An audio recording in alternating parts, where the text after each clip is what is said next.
Friends, இது bank நிஃப்டியோட 5 minute chart. So market இன்றைக்கி ஓப்பன்லேயே நல்ல ஒரு புல்லிஷாக இருந்துச்சு. ஸோ நேற்று பார்த்தீங்கன்னா நமக்கு வந்து ஒரு ட்ரெண்ட் லைன்லேருந்து பிரேக் அவுட் ஆன மாதிரி இருந்தது மார்க்கெட்டு. ஸோ மார்க்கெட் இன்றைக்கி என்ன ரியாக்ட் ஆகிருக்குன்னு பார்த்துடலாம். ஸோ ஆல்ரெடி நமக்கு வந்து 2 1 ஹவர் ரெசிஸ்டன்ட் நம்ம வரைஞ்சி வச்சுருந்தோம். ஸோ அந்த லெவலில் இருந்து எப்படி ஒர்க் அவுட் ஆகிருக்கு அப்படின்னு பார்க்கலாம். ஸோ ப்ரீவியஸ் டேயோட ஹை இது. அடுத்தது பார்த்தீங்கன்னா ப்ரீவியஸ் டே லோவையும் நம்ம மார்க் பண்ணிக்கிட்டோம். ஸோ ப்ரீவியஸ் டே லோ நம்ம மார்க் பண்ணிட்டோம். ஸோ மார்க்கெட் பார்த்தீங்கன்னா இப்போ வந்து நமக்கு நல்ல ஒரு ட்ரெண்ட் லைன் ஃபார்ம் ஆகிருந்தது லாஸ்ட்டு நமக்கு ப்ரீவியஸ் டே. ஸோ அந்த லெவலை வந்து நல்லா வால்யூமாக வந்து நமக்கு இன்றைக்கி மார்னிங் வந்து ஒரு பிரேக் அவுட் தந்தது மார்க்கெட்டு. ஸோ அந்த பிரேக் அவுட் பார்த்திங்கன்னா கிட்டத்தட்ட நமக்கு ப்ரீவியஸ் டே ஹைக்கு மேலேயே வந்து நமக்கு நல்ல ஒரு வால்யூமாக பிரேக் அவுட்டாக இருந்துச்சு. ஸோ பையர்ஸ் நல்லாவே ஒரு புஷிங் கொடுத்தாங்க.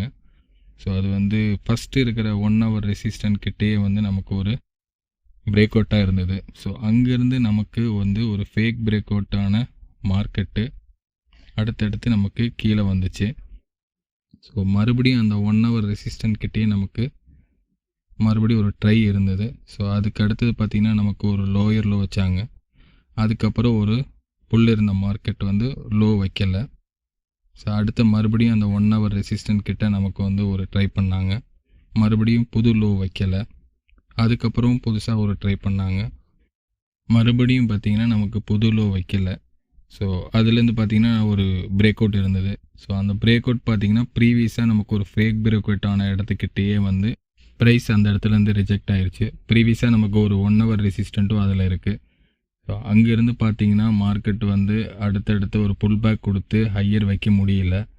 ஹையர் வைக்க முடியாமல் அந்த லெவல்லே இருந்துட்டு நமக்கு ஒரு கம்ப்ரெஷன் ஃபார்ம் ஆச்சு. ஸோ அந்த கம்ப்ரெஷன் லெவல் பார்த்திங்கன்னா இந்த மாதிரி இருந்துச்சு. அந்த கம்ப்ரெஷன் கிட்டே கிட்டத்தட்ட நம்ம 1 ஹவருக்கு மேலே ட்ரேடான மார்க்கெட் நல்ல ஒரு வால்யூமாக கீழே வந்துருச்சு. கீழேயும் புல் பேக் எடுத்து வந்த மார்க்கெட் பார்த்திங்கன்னா நமக்கு இனிஷியலாக ஒரு புல் பேக் லாஸ்ட்டாக எடுத்திருந்தது இல்லையா, அந்த லெவல்லே வந்து சின்னதாக இந்த இடத்துல வந்து கட் ஆகிற மாதிரி காமிச்சிட்டு ப்ரைஸ் நல்லாவே மறுபடியும் ரிவர்சல் எடுத்து நமக்கு ப்ரீவியஸான 1 ஹவர் ரெசிஸ்டன்ட் கிட்டேயே நல்லாவே மேலே போயிடுச்சு.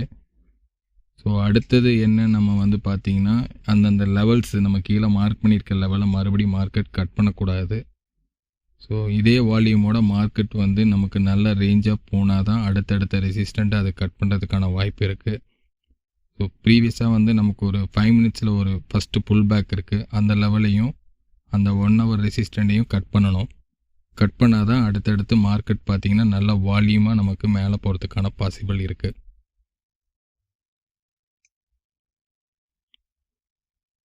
ப்ரைஸ் அந்த லெவலில் இருந்து நல்லாவே மேலே போகணும்.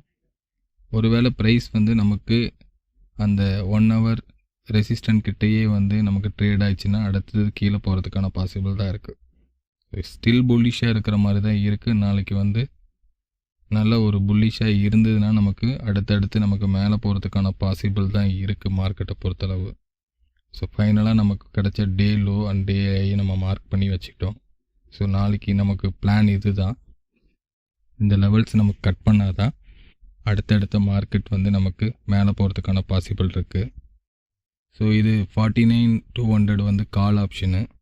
ஸோ நமக்கு ஸ்பாட் சார்ட்டில் எப்படி நம்ம மென்ஷன் பண்ணோமோ அந்த ட்ரெண்ட் லைனில் இருந்து எப்படி மார்க்கெட் ஒரு வால்யூமாக பிரேக் அவுட் ஆச்சு ப்ரீவியஸ் ஐயை, அதே மாதிரி இதுலேயும் வந்து ப்ரீவியஸான ஒரு ரெசிஸ்டண்ட்டை வந்து நல்ல வால்யூமாக பிரேக் அவுட் ஆகி மார்க்கெட் மேலே போச்சு.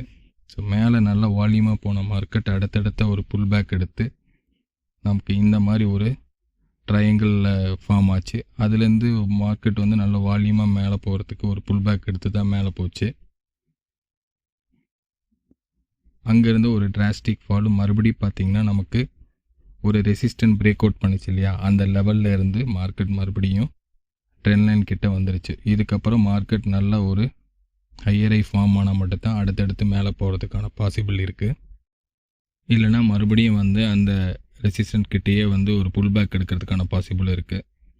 இல்லை செல்லர்ஸ் மறுபடியும் நமக்கு கண்ட்ரோல் எடுத்துட்டாங்கன்னா அந்த லெவலில் இருந்து கீழே போகிறதுக்கான வாய்ப்பு இருக்குது.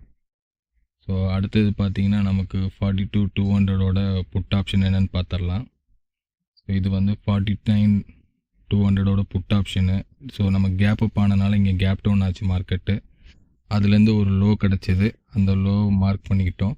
அதே லெவலில் மார்க்கெட் மறுபடியும் ரொம்ப ஸ்லோவாக தான் ரியாக்ட் ஆகி ஃபஸ்ட்டு இருந்த ஒரு புல் பேக் ஐக்கிட்ட வந்து மார்க்கெட் கட் ஆகிற மாதிரி காமிச்சிட்டு மறுபடியும் கீழே வந்துருச்சு.